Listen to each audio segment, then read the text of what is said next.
Ratusan massa dari warga desa Ngepung, Kecamatan Patian Rowo, Nganjuk menggelar aksi demo di depan kantor Kejaksaan Negeri Nganjuk. Massa menuntut agar kejaksaan profesional dalam menangani kasus PTSL dan meminta agar BPN segera menyerahkan sertifikat PTSL kepada warga.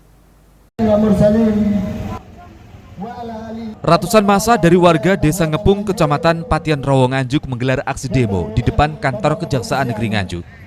Massa menuntut agar kejaksaan bisa bertindak profesional dalam menangani berbagai laporan soal pungli PTSL. Massa juga menuntut agar BPN Nganjuk segera menyerahkan sebanyak 500 sertifikat PTSL yang sudah jadi ke pemohon sertifikat PTSL.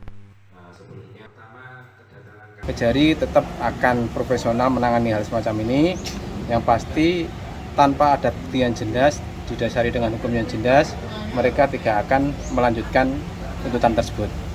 Dan insya Allah itu bisa terbantahkan karena kami peserta PTSL sama Pokmas di Ngepung sudah ada kesepakatan di situ 450.000. Tapi ketentuan kami tetap akan minta pertanggungjawaban ke Pokmas di Ngepung nanti setelah sertifikat semua jadi.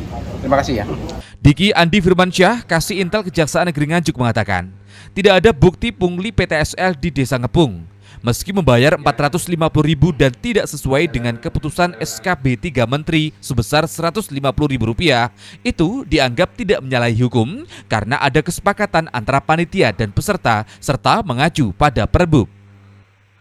Terkait adanya penambahan biaya ini sebenarnya di aturan itu dimungkinkan bisa melakukan penambahan. Tentunya bahwa dari PTSL ini dari aturan awal itu berdasarkan SKB 3 Menteri, kemudian ada turunannya di Kabupaten Nganjuk ini berupa Perbub nomor 25 tahun 2019. Di dalam Perbub itu pada pokoknya jadi terhadap pembiayaan proses persertifikatan tanah secara ini dimungkinkan melebihi SKB 3 Menteri.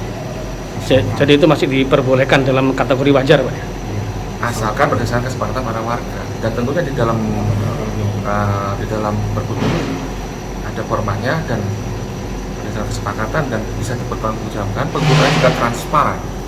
Sementara itu, Sailan, pejabat BPN Nganjuk saat dihubungi via telepon mengaku hingga saat ini belum ada kepastian soal penyerahan sertifikat karena masih menunggu keputusan dari pusat.